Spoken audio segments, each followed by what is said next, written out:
Selamat datang pemirsa, Pasuruan Info hadir di pekan libur Anda bersama dengan pembawa acara yang akan memberikan berita-berita top 5 minggu ini.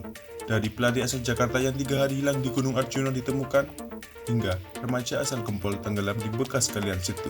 Inilah berita-berita yang akan kami sajikan.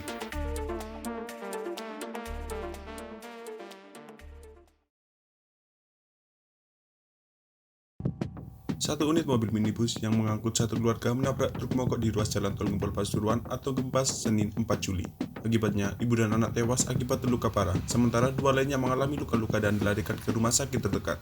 Kecelakaan antara minibus dengan dam truk terjadi di jalur tol Gempol Pasuruan, tepatnya di kilometer 791 jalur B, tepatnya di wilayah hukum Polresta Pasuruan. Pasca kejadian itu, sempat terekam video amatir milik pengguna jalan. Dalam rekaman gambar terdengar suara wanita tak tega melihat Fitri Hartanti, seorang ibu berusia 42 tahun asal desa Tempelor, Kabupaten Lumajang, sudah tak bernyawa di lokasi kejadian. Sementara anaknya, Isna 13 tahun memutuskan nafas terakhir di RSUD Dr. Sudarsono, Kota Pasuruan. Sementara, untuk sopir minibus, Khairul Anam dan penumpang lain mengalami luka. Petugas Polresta Pasuruan Ibtu Rio mengatakan, minibus melaju kencang dari Surabaya menuju Probolinggo arah barat timur. Tepat di lokasi kejadian, sopir menyalip dari kiri, namun tanpa disadari ada dam truk sedang berhenti karena mengalami as patah dan sudah ada rambu yang terpasang oleh patroli jasa marga tol Kempas. Benturan keras dari belakang pun tak bisa dihindari, membuat minibus terpental ke kanan jalan dan menghantam guardrail atau pagar pengaman jalan tanpa hambatan. Aparat Satlantas Polresta setempat mengimbau kepada pengguna jalan tol apabila lelah dan mengantuk lebih baik istirahat di rest area jalan tol agar tidak terjadi kecelakaan. Dua bangkai kendaraan diamankan petugas di Rejoso, Kabupaten Pasuruan.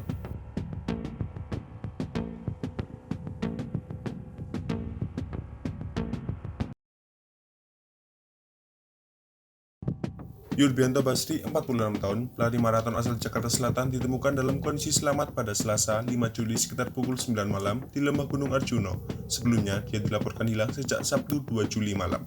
Haris Suparti, Kepala Seksi Operasi Basarnas Jawa Timur menyampaikan, Yurbianto ditemukan tim SAR dengan waktu tempuh selama 6 jam dari posko titik pendakian Via Lawang, Kabupaten Malang. Pukul 1 siang, Selasa kemarin, Basarnas mendapat informasi dari Mario, teman Yurbianto asal Jakarta. Yurbianto mengirim titik koordinat SOS dari handphonenya pada Mario, lalu dilaporkan ke Basarnas, itu langsung berangkat. Pukul 9 malam, korban berhasil ditemukan. Kondisi fisiknya yang lemas membuat Yurbianto tidak bisa langsung dievakuasi. Petugas menstabilkan fisiknya terlebih dahulu di lembah Gunung Arjuno, kemudian dibawa turun. Usai dievakuasi, hari Rabu sekitar pukul 3 pagi, Yurbianto langsung dibawa ke rumah sakit terdekat di Lawang untuk kemudian diserah dimakan pada keluarga. Lelaki dengan nomor lomba 18 ini adalah salah satu dari 700 lebih peserta yang mengikuti lomba lari maraton Mantra Summit Challenge 2022. Dari total 4 kategori lomba, diantaranya 21, 35, 55, dan 116 km, Yurbianto mengikuti jarak paling jauh. Lomba diadakan Sabtu Minggu 2-3 Juli 2022 dengan titik start Kaliandra Eco Resort Riken Pasuruan. Seharusnya setelah melewati pos puncak Gunung Arjuno, Yurbianto melanjutkan jalur pendakian menurun ke arah Mahapena. Namun panitia sudah tidak menemukan Yurbi sejak Sabtu pukul 7 malam di sepanjang jalur lomba usai check out dari pos puncak. Menurut Haris Suparti, Yurbianto memang tidak melanjutkan lombanya dan keluar dari lintasan yang seharusnya dengan mencari jalan alternatif untuk menuju ke pos terdekat. Cuaca yang tidak mendukung menyebabkan keluar lintasan. Ditambah fisiknya yang menurun sehingga nyasar dan tidak bisa sampai ke pos-pos kegiatan.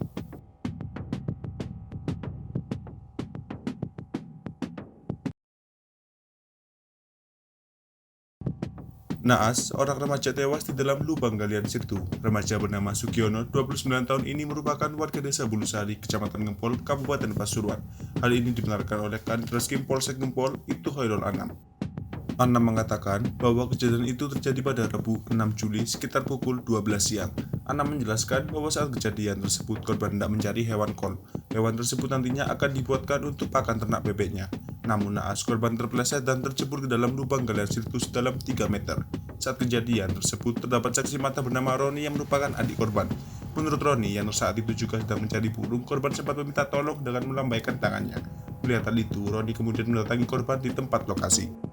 Namun, adik korban tersebut tak bisa berenang dan akhirnya memanggil warga sekitar. Saat menolong korban, warga sempat kesusahan untuk menemukan jasadnya. Pencarian jasad korban kurang lebih ada 1,5 jam di dalam lubang galian situ itu. Setelah ditemukan, korban kemudian langsung dievakuasi. Pada bagian tubuh korban tidak ditemukan bekas luka-luka sama sekali. Setelah dicek bagian tubuh korban, jasad korban lalu dibawa ke rumah duka untuk diistirahatkan.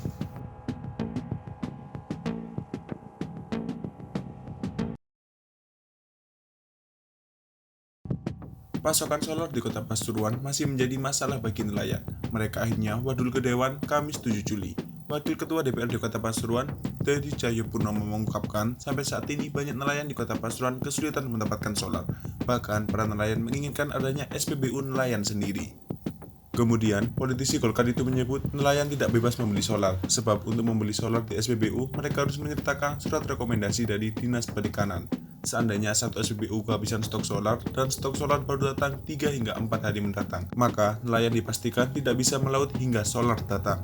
Terpisah, Ketua Rukun Nelayan Kota Pasuruan, Gatot menambahkan, kebutuhan solar untuk nelayan di Kota Pasuruan setiap harinya mencapai 13 hingga 15 ton setiap harinya. Jumlah itu, kata Gatot, untuk mencukupi kebutuhan nelayan di Kota Pasuruan yang berjumlah 2.070 orang dengan kapal kecil dan besar sebanyak 505 kapal. Ia berharap pemerintah segera mampu membuat formulasi untuk mengatasi persoalan ini.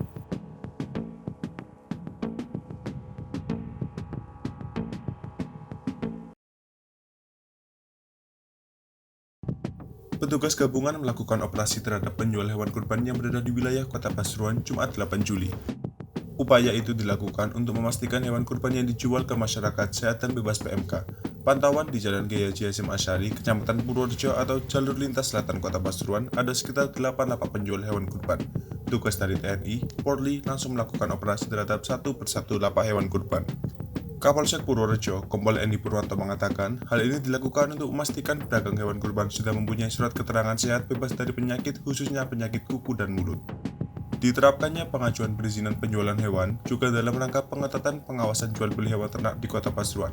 Pasalnya, penjualan hewan kurban diprediksi akan terjadi peningkatan penjualan hewan ternak menjelang Idul Adha 2022 ini. Sementara itu, Muhammad Saroni, salah seorang penjual hewan kurban mengatakan, dirinya telah mendapat surat keterangan sehat pada hewan kurban yang ia jajakan.